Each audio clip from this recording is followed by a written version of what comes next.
بسم اللہ الرحمن الرحیم۔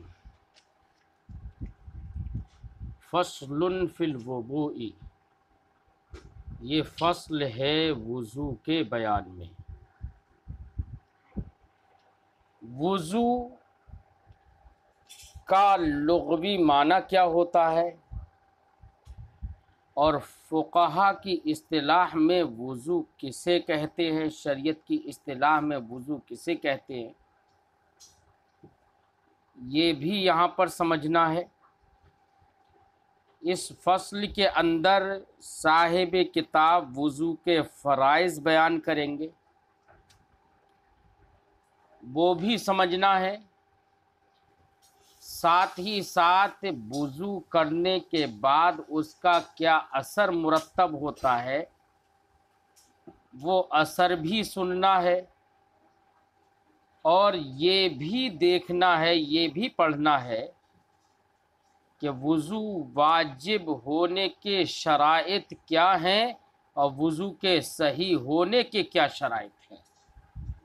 یہ چند باتیں اس فصل میں صاحب کتاب بیان فرمائیں گے۔ تو سب سے پہلے بیٹا وضو کا لغوی معنی سمجھیے۔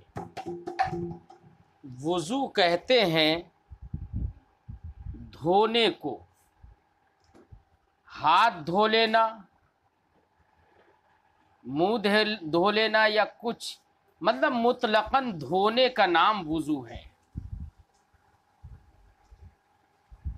لہذا جیسے کہ حدیث پاک میں بہت ساری ایسی حدیثیں ہیں جس میں یہ ہے کہ نبی کریم صلی اللہ علیہ وسلم نے کھانا کھایا، گوشت کھایا، پھر وضو فرمایا۔ تو وہاں پر فتوضأ کا جو ذکر ہے، ہمارے فقہا نے فرمایا کہ اس سے وضو لغوی مراد ہے، یعنی ہاتھ دھو لیے، کلی کر لی، یہ وضو لغوی ہے بیٹا۔ شریعت میں وضو کہتے ہیں اعضائے مغسولہ کو دھونا اور سر کے مسح کرنے کو،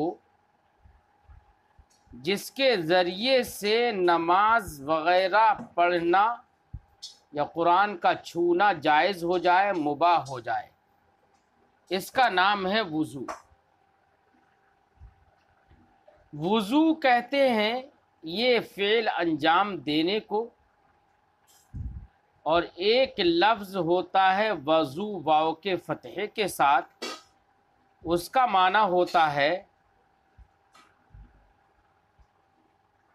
وہ پانی جس سے وضو کیا جائے، اور ایک لفظ ہوتا ہے وضو واو کے زیر کے ساتھ، اس کا معنی ہوتا ہے وہ برتن جس سے وضو کا کام انجام دیا جائے، وضو کا فعل کیا جائے۔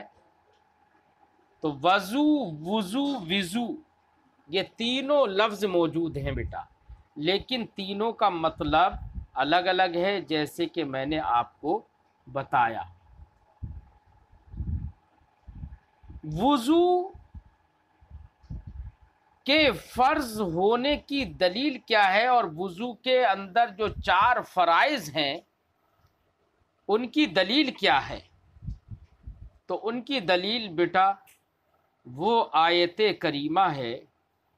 اللہ رب العزت نے ارشاد فرمایا، یا ایھا الذین آمنوا اذا قمتم الی الصلاۃ فاغسلوا وجوہکم وایدیکم الی المرافق وامسحوا برؤوسکم وارجلکم الی الکعبین۔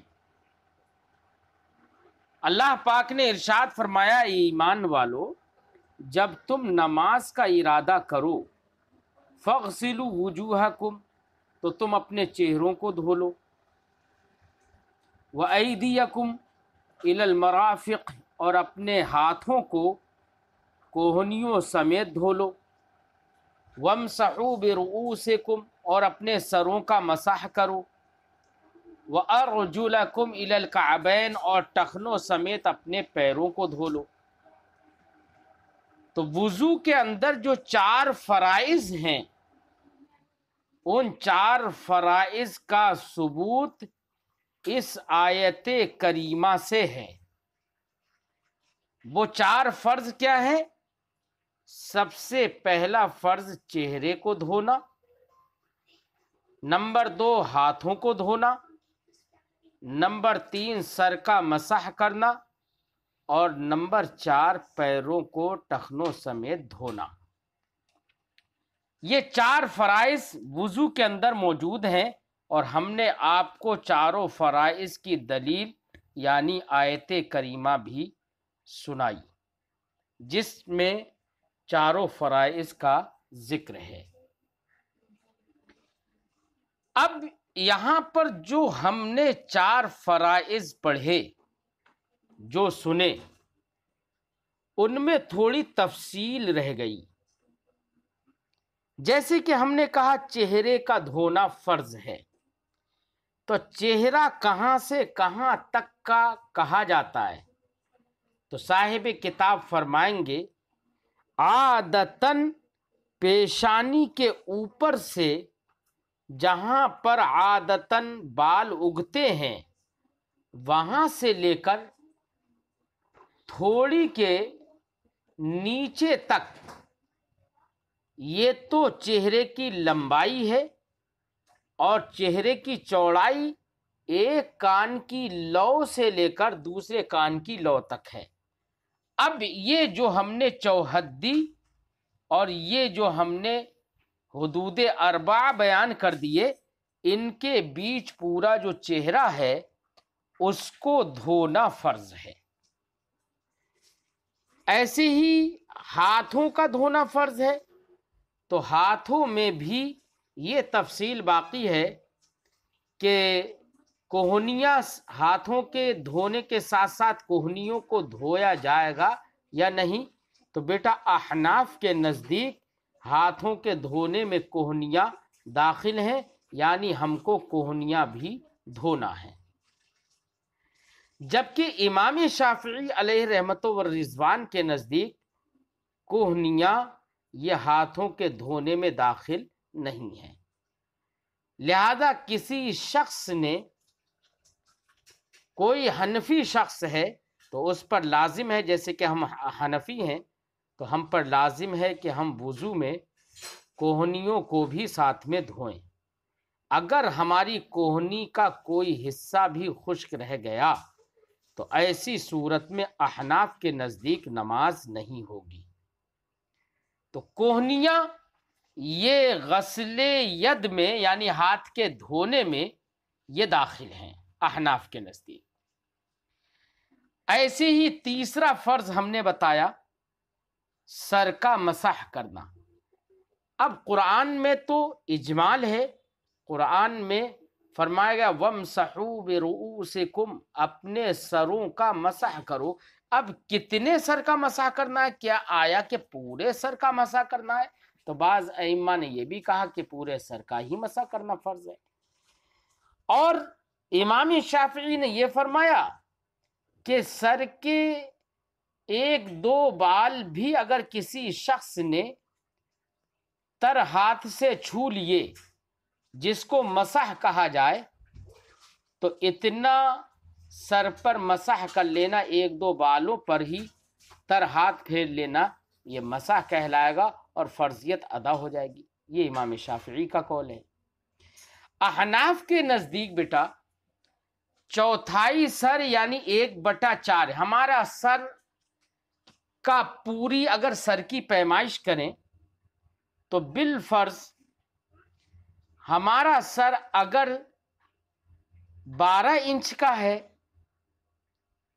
تو ایسی صورت میں، ایک فرض مثال دے رہا ہوں، کوئی ضروری نہیں ہے اتنی انچ کا ہو، تو اب 12 انچ کا ہو تو 12 انچ کا 1/4 بیٹا 3 انچ ہوگا، تو 3 انچ کا مسح کرنا یہ فرض ہوگا، یعنی چوتھائی سر کا مسح کرنا فرض ہوگا۔ احناف کی دلیل چوتھائی سر کا مسح کرنا فرض ہے، احناف کی دلیل وہ حدیث پاک ہے جس کو امام ترمذی علیہ رحمت و رضوان نے نقل فرمایا۔ اور بھی محدثین نے اپنی کتابوں میں ذکر کیا، جس میں یہ ہے کہ نبی کریم صلی اللہ تعالی علیہ وسلم قوم کے کوڑا کھانے پر آئے اور وہاں پر سرکار نے استنجا فرمایا. استنجا فرمانے کے بعد سرکار نے وضو فرمایا تو مسح علی الخفین بھی کیا سرکار نے، اور سر پر مسح کیا تو اس میں ہے وَمَسَحَ عَلَى النَّاصِيَةِ، پیشانی پر مسح کیا. اب وہاں پر ہمارے محدثین نے فرمایا علی الناصیہ کا معنی ہے مقدار الناصیہ، یا مسح مقدار الناصیہ، مسح برأسہ مقدار الناصیہ.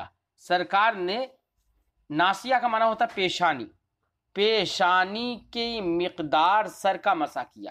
اگر بیٹا آپ اپنی پیشانی کو ناپیں اور سر کی پیمائش کریں تو پیشانی، ہمارے فقہا نے فرمایا جو پیشانی ہوتی ہے وہ سر کا 1/4 کے ہی برابر ہوتی ہے. لہذا اس سے سمجھ میں آتا ہے کہ 1/4 یعنی چوتھائی سر کا مسح کرنا یہ فرض ہے. اور یہ حدیث بیٹا حدیث مشہور ہے. ایسے ہی چوتھا فرض ہم نے بتایا تھا پیروں کو ٹخنوں سمیت دھونا. ٹخنوں سمیت دھونا، یہاں پر بھی وہی بات ہے کہ ہمارے نزدیک ٹخنے بھی پیروں کے دھونے میں شامل ہیں. ٹخنے اگر کسی نے چھوڑ دیے تو ایسی صورت میں، یا اس کا کوئی حصہ بھی سوکھا رہ گیا تو ایسی صورت میں احناف کے نزدیک وضو نہیں ہوگا.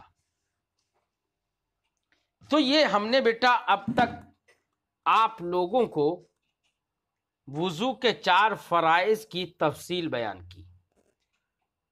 ایک بات یہاں پر یہ بھی سن لیں کہ اعضائے مغسولہ یعنی 3 اعضاء جن کو دھویا جا رہا ہے وضو میں، ان اعضاء کا دھونا اس طور سے فرض ہے کہ اس میں کوئی بھی بال برابر جگہ خشک نہ بچے. اگر بال برابر جگہ بیٹا خشک رہ گئی تب بھی وضو نہیں ہوگا. اس لیے بالخصوص ٹھنڈک کے موسم میں جبکہ کھال سخت ہوتی ہے، پانی جلدی اثر نہیں کرتا ہے، ایسے وقت میں وضو کرنے میں بہت احتیاط برتنا چاہیے اور ہاتھوں سے ملنا بھی چاہیے تاکہ پانی اس سے ہر عضو سے بہہ جائے. اب دیکھیے تھوڑا ترجمہ لگاتے ہیں. فصل فی الوضوء، یہ فصل ہے وضو کے بیان میں. ارکان الوضوء 4، وضو کے ارکان یعنی وضو جن چیزوں پر مشتمل ہے جن کو ہم فرائض بھی کہتے ہیں وہ 4 ہیں. فرماتے ہیں ارکان الوضوء 4، وضو کے ارکان 4 ہیں. وہی فرائضہ، جو ارکان وضو ہیں وہی وضو کے فرائض ہیں. الاول، پہلا رکن یہ ہے غسل الوجہ وحدہ، غسل الوجہ، چہرے کو دھونا. اور اس کی حد کیا ہوگی چہرے کی، کہاں سے کہاں تک دھویا جائے گا؟ تو فرماتے وحدہ، اور چہرے کی حد طولا، لمبائی میں، کیا ہے؟ من مبدأ سطح الجبہتی، پیشانی کی سطح کے شروع سے، یعنی پیشانی جہاں سے شروع ہوتی ہے، یعنی جہاں سے عادتاً بال سر کے اگتے ہیں تو وہاں سے اس کو سطح الجبہہ کہہ رہے ہیں، پیشانی کی سطح. پیشانی کے سطح کے مبدا اور آغاز سے، شروع سے، الی اسفل الذقن، ذقن کا معنی ہوتا ہے بیٹا تھوڑی، تھوڑی کے نیچے تک، یہ ہے بیٹا چہرے کی لمبائی میں حد. وحدہ عرضاً، اور چہرے کی حد چوڑائی میں، عرضاً چوڑائی میں. فرماتے ہیں ما بین شحمتئی الاذنین، شحمتین یہ شحمتن کی جمع ہے.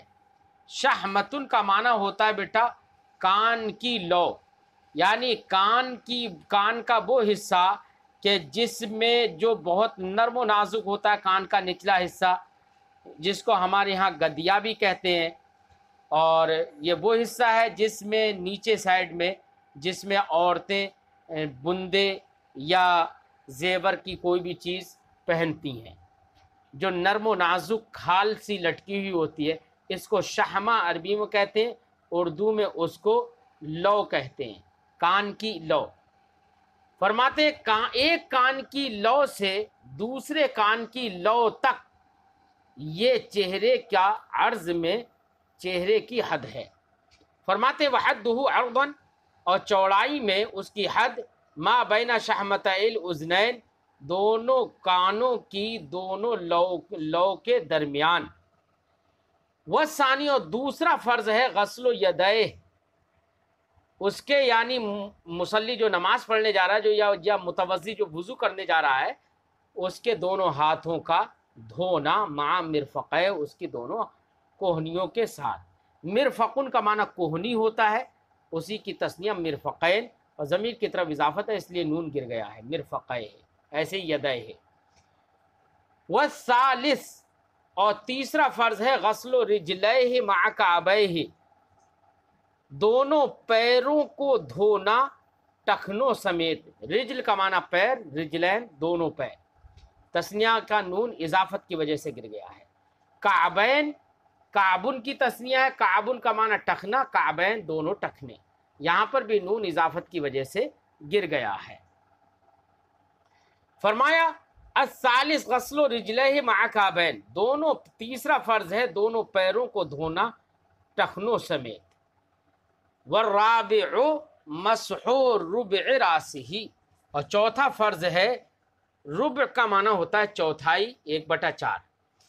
والرابع مسح ربع راسہ، اور چوتھا فرض ہے سر کے چوتھائی حصے کا مسح کرنا۔ وسببہ، اب سبب بتا رہے ہیں۔ سبب کسی چیز کا بیٹا وہ ہوتا ہے جس کی طرف شے محتاج ہوتی ہے اور وہ اس شے کے اندر داخل نہیں ہوتا ہے اور مؤثر بھی نہیں ہوتا ہے۔ تو اب بتا رہے ہیں وضو کا سبب کیا ہے، وضو کیوں کیا جاتا ہے۔ تو ظاہر بات ہے بیٹا، بغیر طہارت کے نماز پڑھنا جائز نہیں، بغیر وضو کے نماز پڑھنا جائز نہیں، بغیر وضو کے قرآن پاک کا چھونا جائز نہیں۔ تو اب ہم وضو کرتے کیوں ہیں؟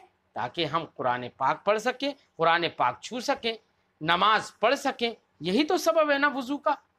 تو فرماتے ہیں وَسَبَبُهُ اسْتِبَاحَةُ مَا لَا يَحِلُّ إِلَّا بِهِ، اور وضو کا سبب ان چیزوں کو مباح کرنا ہے، مَا لَا يَحِلُّ إِلَّا بِهِ، جو چیزیں حلال نہ ہوں مگر وضو کے ہی ذریعے، جیسے کہ نماز پڑھنا یہ حلال نہیں ہے مگر وضو سے۔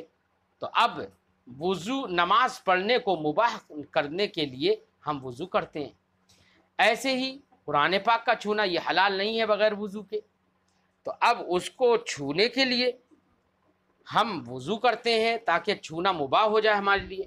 وہی فرماتے ہیں وہ سبب ہو، وضو کا سبب استباحۃ ما لا یحل الا بہ، ان چیزوں کو مباح کرنا ہے جو چیزیں حلال نہیں ہوتی مگر وضو ہی کے ذریعے۔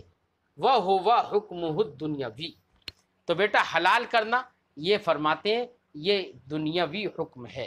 دنیا میں تو وضو کرنے کا سبب اور اس کا اثر یہ ہوگا بیٹا کہ ہمارے لیے نماز پڑھنا جائز ہو جائے گا، ہمارے لیے وضو قرآن پاک چھونا جائز ہو جائے گا، ہمارے لیے سجدہ تلاوت جائز ہو جائے گا، ہمارے لیے نماز جنازہ پڑھنا جائز ہو جائے گا۔ ٹھیک ہے، یہ تو حکم دنیاوی ہے، دنیا کے اندر اس کا حکم یہ ہے، لیکن کہہ رہے ہیں اخروی حکم کیا ہے، وضو کرنے سے آخرت میں کیا فائدہ ملے گا؟ تو فرماتے ہیں وہ حکم الاخروی الثواب فی الاخرہ، اخروی حکم اس کا ہے آخرت میں ثواب۔ ظاہر بات ہے حدیث پاک میں ہے کہ جو انسان وضو کرتا ہے اور اعضائے وضو پر اس کا جو پانی لگتا ہے نا، تو نبی کریم نے فرمایا قیامت کے دن یہ ایسے لوگ ہوں گے کہ جن کے چہرے اور ہاتھ پیر یعنی اعضائے مغسول، اعضائے وضو چمک رہے ہوں گے، دور سے پہچان لیے جائیں گے کہ یہ امت محمدیہ کے افراد ہیں۔ اور ظاہر بات ہے کہ وضو کرنے سے ثواب تو ملا، آخرت میں ثواب بھی ملے گا، ٹھیک ہے۔ تو آخرت حکم الاخروی، اس کا اخروی حکم ہے الثواب فی الآخرہ، آخرت میں ثواب۔ وشرط وجوبہ العقل والبلوغ والاسلام۔ اب فرماتے ہیں کہ وضو کس پر واجب ہوگا؟ تو ظاہر بات ہے بیٹا، وضو اس پر واجب ہوگا جس پر نماز فرض ہو جائے، اور نماز فرض اسی پر ہوتی ہے جو مکلف ہو۔ اور مکلف کسے کہیں گے؟ تو بیٹا جو عاقل ہو، بالغ ہو، ٹھیک ہے نا، عاقل بھی ہو، بالغ بھی ہو، مسلمان بھی ہو، اور ساتھ ہی ساتھ وضو کے وجوب کی شرط یہ بھی ہوگی کہ آدمی مائے کافی، یعنی اتنا پانی کہ جس سے وہ وضو کر سکے، اتنے پانی پر وہ قادر بھی ہو، استعمال کرنے پر قادر بھی ہو۔ ایسے ہی وضو واجب بیٹا تب واجب ہونے کے لیے شرط یہ ہے کہ جب اس کسی کو حد سے لاحق ہو گیا ہو۔ اگر حد سے ہی لاحق نہیں ہوا ہے تو بیٹا وضو واجب نہیں ہوگا۔ ایسے ہی حیض اور نفاس کا نہ ہونا، ایسے ہی جنبی اور ناپاک کا نہ ہونا، لہذا اگر کوئی عورت حیض یا نفاس کی حالت میں ہے تو اس پر وضو کرنا واجب نہیں ہے۔ کیوں؟ کیونکہ وہ اگر وضو کرے گی بھی تب بھی وضو نہیں ہوگا، کیونکہ یہاں پر تو ناپاکی موجود ہے، ایسی کوئی ناپاک آدمی ہے تو وہ بھی۔ فرماتے ہیں ایسے ہی ضیق وقت تنگ ہو، تو وقت تنگ ہو تو بیٹا وضو کرنا واجب ہو جائے گا۔ یہ کب؟ یہ کیونکہ وقت اگر تنگ ہوگا تو فوراً اب اس وقت میں نماز پڑھنا، نماز کی ادائیگی یہ واجب ہوگی، اور جب نماز کی ادائیگی بغیر وضو کے نہیں تو اب وضو فوراً اس وقت واجب ہوگا، لیکن یہ وجوب ادا ہے، نہ کہ نفس وجوب۔ اسی کو صاحب کتاب فرماتے ہیں وشرط وجوبہ، وضو کے واجب ہونے کی شرط العقل، ایک تو عقل مند ہونا ہے، عاقل ہونا ہے، لہذا کوئی پاگل ہے، بے وقوف ہے، بچہ ہے تو اس پر وضو واجب نہیں ہوگا۔ ایسی بالغ ہونا، لہذا اگر کوئی نابالغ بچہ ہے تو اس پر وضو واجب نہیں ہے۔ ایسی مسلمان ہونا، کیونکہ احناف کے نزدیک اسلام کے بعد ہی احکام لاگو ہوتے ہیں، لہذا کوئی کافر ہے تو اس پر وضو کرنا واجب نہیں ہے احناف کے نزدیک۔ وقدرت علی استعمال الماء الکافی، اور اتنا پانی جو کہ وضو کرنے کے لیے کافی ہو، ایسے پانی کے استعمال پر قادر ہونا۔ لہذا اگر کوئی آدمی پانی تو ہے سامنے لیکن پانی استعمال کرنے پر قادر ہی نہیں ہے تو وضو کرنا اس پر واجب نہیں ہوگا، بلکہ وہ تیمم کر لے۔ ایسے ہی پانی تو ہے لیکن وضو کے لیے کافی نہیں ہے تو اب اس کے لیے حکم ہوگا کہ اس پانی کو پینے کے لیے استعمال کر لے اور تیمم کر لے۔ تو پانی پر قادر ہونا یہ بھی وضو کے واجب ہونے کے لیے شرط ہے۔ ووجود الحدث، ایسے ہی حدث کا پایا جانا یہ بھی شرط ہے، کیونکہ بیٹا جب تک وضو ٹوٹے گا نہیں اس وقت تک وضو واجب بھی نہیں ہوگا۔ ایسے ہی فرماتے ہیں وعدم الحیض والنفاس، حیض و نفاس کا نہ ہونا۔ کیوں؟ اس لیے کہ یہ تو ناپاکی ہے، اگر اس کے ہوتے ہوئے اگر وضو کیا تو وضو ہی نہیں ہوگا۔ وضیق الوقت، ایسے وقت کا تنگ ہونا یہ وجوب ادا ہے۔ وشرط صحت ہی، اور وضو کے صحیح ہونے کے لیے شرط کیا ہے؟ وضو ہمارا کب صحیح ہوگا؟ تو وہ کہہ رہے ہیں اس کے لیے بھی چند شرطیں ہیں۔ فرماتے ہیں شرط صحت ہی، وضو کے صحیح ہونے کی شرط ہے ثلاثۃ، کتنی؟ 3 شرطیں ہیں۔ عموم البشرۃ بالماء، ایک تو شرط یہ ہے کہ پانی کے ذریعے سے پورے کھال پر عموم کرنا، یعنی پورے کھال کو دھونا۔ اگر اعضائے مغسولہ میں سے کسی عضو میں بھی جس کا دھونا فرض ہے، اس میں سے اگر کوئی بال برابر جگہ بھی خشک رہ گئی تو وضو نہیں ہوگا۔ وضو صحیح تبھی ہوگا جتنے اعضاء کو دھونا فرض ہے ان کی پوری کھال پر عام عمومیت کے ساتھ پورے طور سے پانی بہہ جائے۔ ایک تو یہ شرط بتائی، فرماتے ہیں وشرط صحت ہی، وضو کے صحیح ہونے کی شرط ہے ثلاثۃ تین، عموم البشرۃ بالماء الطہور، پاکیزہ پانی کے ذریعے سے پوری کھال پر پانی بہانا، پوری کھال یعنی اعضاء مغسولہ کی کھال پر، وانقطاع ما ینافی، ایسے ہی وضو کے صحیح ہونے کے لیے شرط ہے ان چیزوں کا منقطع ہونا جو چیزیں منافی وضو ہیں۔ مثلا بیٹا نجاست ہی لگی ہوئی ہے جسم پر، تو آدمی نے نجاست ہی ابھی ختم نہیں کی تو بیٹا وضو بھی کیا ہوگا، جسم پر نجاست لگی ہوئی ہے، ٹھیک ہے۔ اس لیے وضو کے صحیح ہونے کے لیے ان تمام چیزوں کا منقطع ہونا کہ جس کے جو منافی ہیں وضو کے، یہ بھی صحت کی شرط ہے، وضو کے صحیح ہونے کے لیے شرط ہے۔ جیسے کہ کوئی عورت حیض میں ہے یا نفاس میں ہے، تو حیض و نفاس والی عورت، اس کا حیض و نفاس ہونا یہ منافی وضو ہے، لہذا حیض و نفاس اگر موجود ہے تو وضو صحیح نہیں ہوگا۔ تو حیض و نفاس کا منقطع ہو جانا جو کہ منافی وضو ہے، یہ بھی شرط صحت ہے۔ وہ حدث، ایسی حدث کا مطلب وہی نجاست کا ختم ہونا، وہ زوال ما یمنع، ایسی ان چیزوں کا زائل ہونا جو مانع وضو ہوتی ہیں، ہے نا۔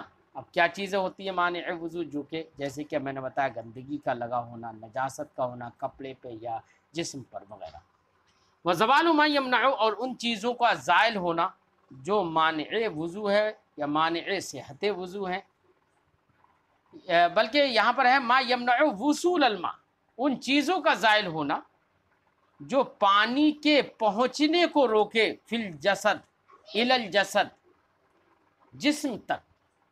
مثلا جسم پر کوئی فیوی کوئک ہی وغیرہ لگی ہوئی ہے جس کی وجہ سے وہاں پر پانی ڈالا بھی جائے تو پانی نہیں پہنچے، لہذا فیوی کوئک یا ایسی کوئی چیز اگر جسم پر یا ہاتھ پر لگی ہوئی ہے تو اس کو چھٹانا یہ ضروری ہے۔ اگر اس کو زائل نہیں کیا، کیونکہ پانی اس کے ذریعے سے اس کے ہوتے ہوئے پانی جائے گا ہی نہیں، ایسے ہی عورتیں نیل پالش لگا لیتی ہیں، تو بیٹا نیل پالش وہ بھی ایک طرح کی ناخن پر پرت جم جاتی ہے، جب پرت جم گئی بیٹا تو پانی اس نیل پالش کی پرت سے ناخن تک نہیں پہنچے گا، جب پانی نہیں پہنچے گا تو وضو بھی نہیں ہوگا۔ یاد رکھیے نیل پالش کا حکم یہی ہے کہ نیل پالش ایک مسلمان عورت جو کہ نماز پڑھنے والی ہے وہ نیل پالش نہ لگائے، کیوں؟ اس لیے کہ اس کے لگاتے ہوئے اور ہمارے ناخنوں پر اگر لگی ہوئی ہے تو اس کے ہوتے ہوئے وضو ہی نہیں ہوتا۔ اس لیے فرمایا وَزَوَالُ مَا يَمْنَعُ وُصُولَ الْمَاءِ إِلَى الْجَسَدِ، اور ان چیزوں کا زائل ہونا بھی شرط صحت ہے جو چیزیں جسم تک پانی کو پہنچنے سے روکتی ہیں، جیسے کہ ہم نے نیل پالش وغیرہ کی مثال دی۔ صاحب کتاب مثال دے رہے ہیں کَشَمْعٍ، جیسے کہ موم ہے، وَشَحْمٍ، اور چربی ہے، لہذا جسم پر کہیں موم لگ گیا یا چربی لگ گئی تو وہ بھی پانی پہنچنے سے کھال تک یہ مانع ہوگی، اور جب مانع ہوگی تو میں نے بتایا ایک بال برابر بھی اگر خشک رہ گیا، کوئی جگہ خشک رہ گئی تو ایسی صورت میں وضو نہیں ہوگا، وضو صحیح نہیں ہوگا۔